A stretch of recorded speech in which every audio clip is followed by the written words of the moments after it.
Good morning, gang. Happy Thursday morning as we are in the middle of this pouring rainstorm that's been going on all night. I'm anxiously awaiting the sun to come up so I can see how much water was put in the pond. So, yes, unfortunately, as you can see, I've got electricity, so that's a good thing, Not that I have to worry about it. There's plenty of power, just none being generated during the rain, so may have to kick on the grid. Gee, that's so upsetting. One of my backup power is the grid. But that's not what I'm going to talk about this morning.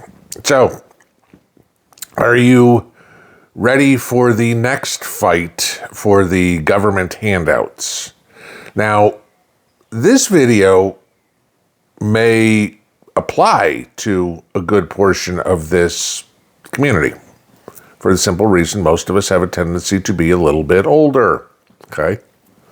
Well, we had a nice piece of legislation put up in the Senate yesterday by the illustrious Bernie Sanders and Ro Khanna, okay, two hardcore socialists. They have put up legislation to forgive, of course, the $220 billion worth of medical debt that is out there.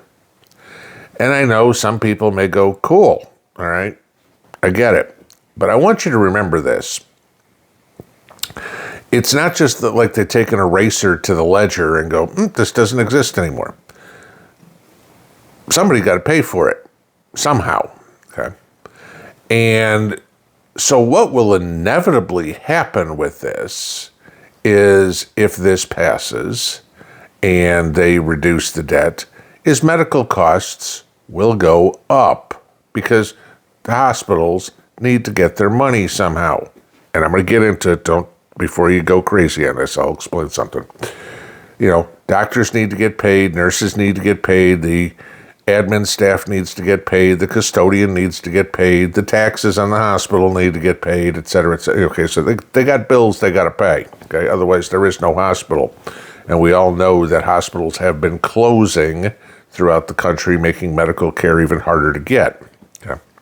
Now, if you go through this, about a quarter of the country has medical debt, somewhere around $500. About 15% of the country has medical debt of $2,000 or more. All right, I'll give this to you. Why do we have this debt? Well, there's no question that the aspirin that you were charged $11 for in the hospital adds to this. There's no question that it's absolutely ridiculous, the cost. You guys know, and I think I might be getting it again, is poison ivy. You guys know I get poison ivy. And inevitably it happens to me on the weekend. So I have to go to the emergency room because my doctor is an hour and a half away and closed on the weekends to get a prednisone shot and a prescription for prednisone. Now the VA picks up the tab, okay?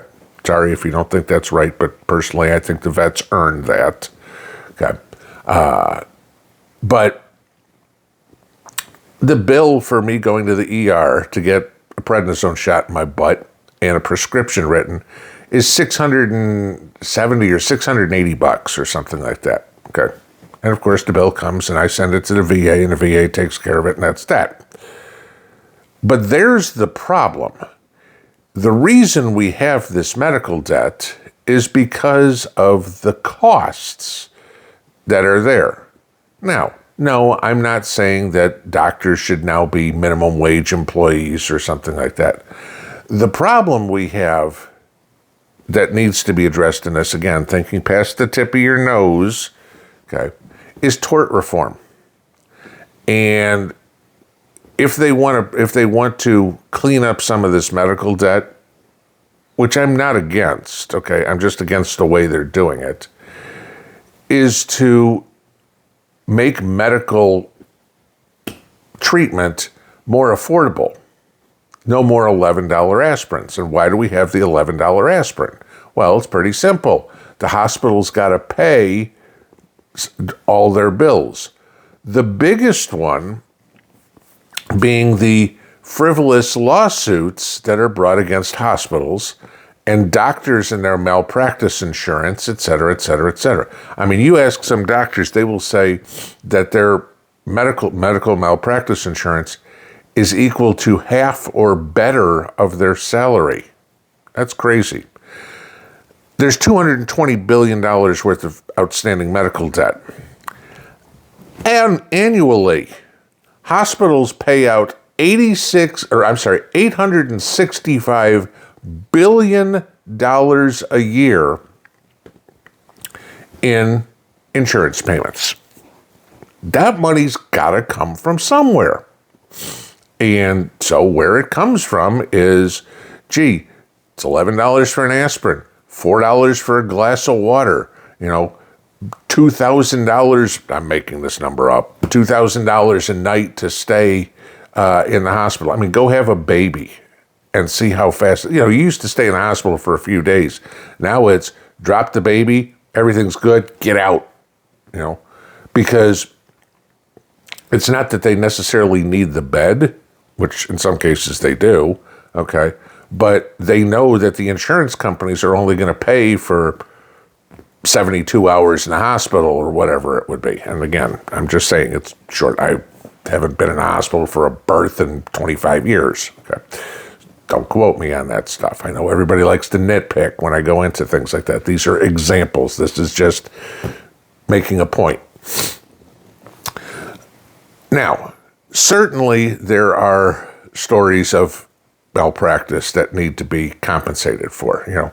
Gee, they amputated the guy's wrong leg or something like that. Yeah, you see those. And those the hospital deserves, or the doctor at least, deserves to be nailed to a cross. I'm not complaining about that. But it's a lot of these other ones that are costing, inevitably, us more money. Now, Bernie Sanders and Ro Khanna want to eliminate all this debt. Well, how's that going to get paid? Well, it's a federal grant. Great. Where does federal grant money come from? I don't think you're going to have a whole lot of donors that are going to go, hey, gee, you know what? Let me pay off the country's medical debt. Okay, so don't think we're going to get philanthropical Bill Gates or Jeff Bezos helping here. It's going to come in higher taxes somehow, somewhere. And again, remember, that's the socialist way of doing it. Tax them till they bleed and then give the money away as you decide. According to the socialist idea, the government should control all the money and they should make the decisions on what we get. Because, Joe Biden has such great decision-making capacity. I mean, in an interview yesterday, he only came out and said that inflation was 9% when he took office. Okay? The guy is completely clueless. We give him the nuclear codes. That's scary enough, okay? I mean, absolutely terrifying. But we certainly don't need the government making the decisions again on how you... Can you imagine if we go into some of these, Bernie Sanders loves his Scandinavian countries and, with their 65, 70% tax rates. You go to work Monday, Tuesday, Wednesday, and all the way to Thursday at lunch, you're working to give money at the government. Whatever you earn after lunch on Thursday and Friday, that you get to keep, okay? But you get to work those 5 days. Now, what the next thing, they want to make sure that the FDCPA, Fair Debt Collections Practices Act, that companies can't come after you for medical debt, and they want it wiped off credit bureaus. So if all of a sudden debt is wiped off credit bureaus, credit reports, well, that's going to make people's credit go up. And people would say, great.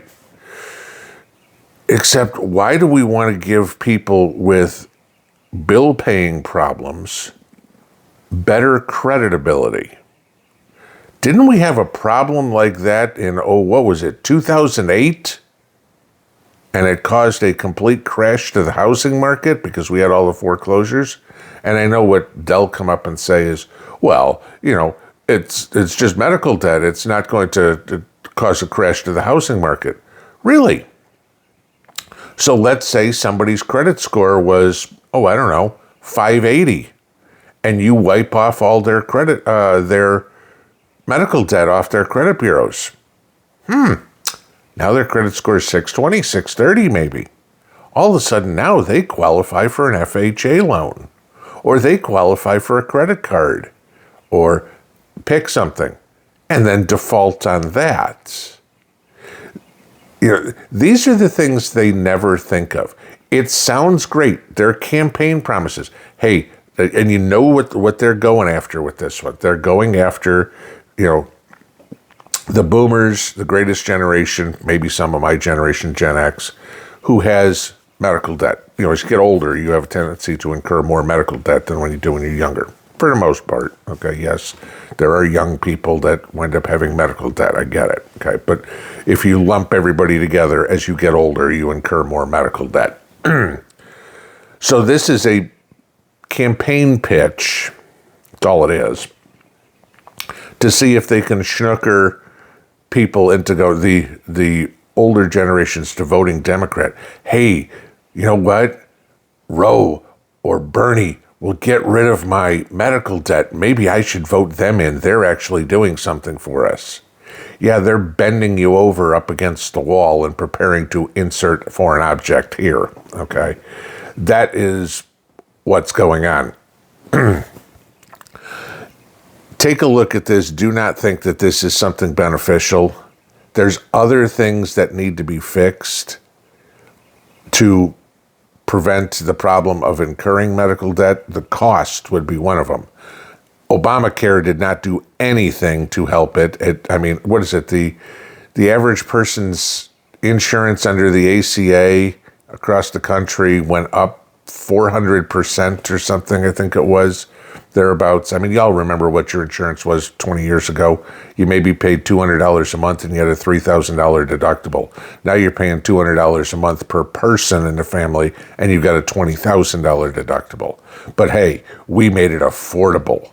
No, hospital costs have continued to go up because we don't have tort reform, because people can sue for anything, and, emotional distress, okay, you know what, we'll give you $100 million for emotional distress.